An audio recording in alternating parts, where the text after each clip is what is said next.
రామ్ గారు మన ఇద్దరు కెమిస్ట్రీ బాగుంది అన్నారు and then you call me quickie. It didn't sound right at all. Anyway, అందరికీ నమస్కారం అండి.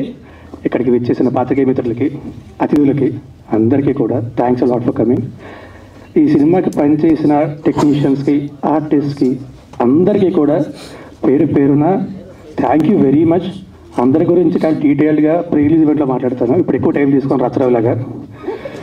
కానీ ఇద్దరి గురించి ముఖ్యంగా ఇప్పుడు చెప్పాలండి నేను. ఒకటి ఏంటంటే, అందరికంటే రెట్టింపు ఉత్సాహంతో, రెట్టింపు ప్రోత్సాహం ఇస్తూ, ఎక్కడా తగ్గకుండా ఎంతకాలం అంత ఖర్చు పెట్టి మా అందరికీ సపోర్ట్ చేస్తూ ఈ సినిమా ప్రొడ్యూస్ చేసిన మా రమేష్ గారు అండ్ ప్రకాష్ గారు, thank you very much sir. మీతో ఇంకా చాలా చాలా సినిమాలు చాలా మనస్ఫూర్తి కోరుకుంటున్నా. శాకాహారమే తింటాను కానీ పూర్తిగా శాకాహారంగా మార్చేయకండి సార్, అదొక్కటే చాలు నాకు. But really thank you very much అండి, థ్యాంక్స్ అలాట్. అండ్ నెక్స్ట్ మా డైరెక్టర్ రామ్ గారు, ఆయన చెప్పింది కరెక్ట్ అండి. నిజంగా మా కెమిస్ట్రీ చాలా బాగుండేది సెట్లో. అంటే ఒక చూపులు కలిసిన శుభవాల అలా ఉండేది అనమాట. సీన్ కూడా డిస్కషన్, డైలాగ్ కూడా ఉండవు. ఆయన అక్కడి నుంచి నేను అంతే అయిపోయింది.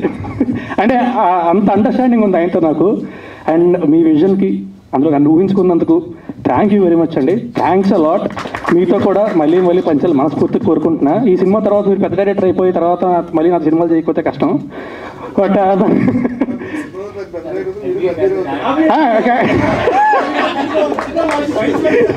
ఇది correct. But anyway thank you అండి, థ్యాంక్ యూ వెరీ మచ్ అందరికీ కూడా థ్యాంక్స్ అలాట్. అండ్ గీతాబాద్ గారు thanks a lot for all the nice words and great work. Thank you very much, thanks అండి. మా cinema tentatively June 6th release చేద్దాం అనుకుంటున్నాం. So ఒక్కసారి మా సెన్సార్ ఫార్మాలిటీస్ అయిపోయిన తర్వాత అఫీషియల్గా అనౌన్స్ చేస్తాం. బట్ త్వరలో సినిమా రిలీజ్ అవ్వబోతోంది. దయచేసి మా సినిమాని థియేటర్కి వెళ్ళి మాత్రమే చూడండి. పురుషోత్తముడు, పైరసీని మాత్రం ఎంకరేజ్ చేయొద్దు. థ్యాంక్ యూ అండి, thank you very much everyone, thank you.